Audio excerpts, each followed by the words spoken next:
வாழ்க நிரந்தரம் வாழ்க தமிழ் மொழி வாரிய வாரியவே.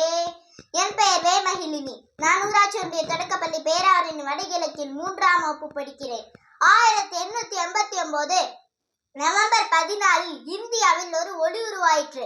அந்த ஒளி ஆசிய கண்டத்திற்கே வெளிச்சம் பாய்ச்சியது. இந்திய விடுதலைக்கு பின் இந்திய ஒன்றியத்தை சோசலிச ஒன்றியமாய் ஜொலிக்க செய்தது. உலக வல்லரசுகள் தங்களுக்கென்று ஆதிக்கத்தை நிலைநிறுத்த போராடி கொண்டிருந்த நேரத்தில் அணிசேரா இயக்கத்தை அணியமாக்கி அகிலத்தின் தலைவராக ஜொலித்தது அந்த ஜோதி. இளமை பருவத்திலேயே இந்தியாவில் நுட்பமான கலையெல்லாம் கற்றுக் கொடுக்கப்பட்டது இவருக்கு.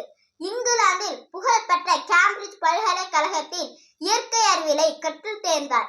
தந்தையின் விருப்பத்தை ஏற்றுக்கொண்டு சட்டம் பயின்றார். வல்லரசுகளின் வல்லாதிக்கத்தை எதிர்த்த இவர் உலகத்தின் அமைதிக்காக ஆதரவு திரட்டி வந்தார்.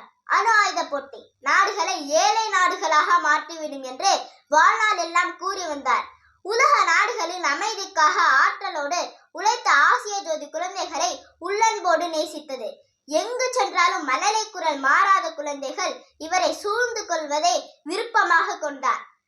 தனது உடையோடு உடுத்தி இருக்கும் ரோஜா மலரின் நறுமணத்தை பரப்பிக்கொண்டே பிஞ்சு குழந்தைகளிடம் நெஞ்சம் நெகிழ விளையாடுவார்.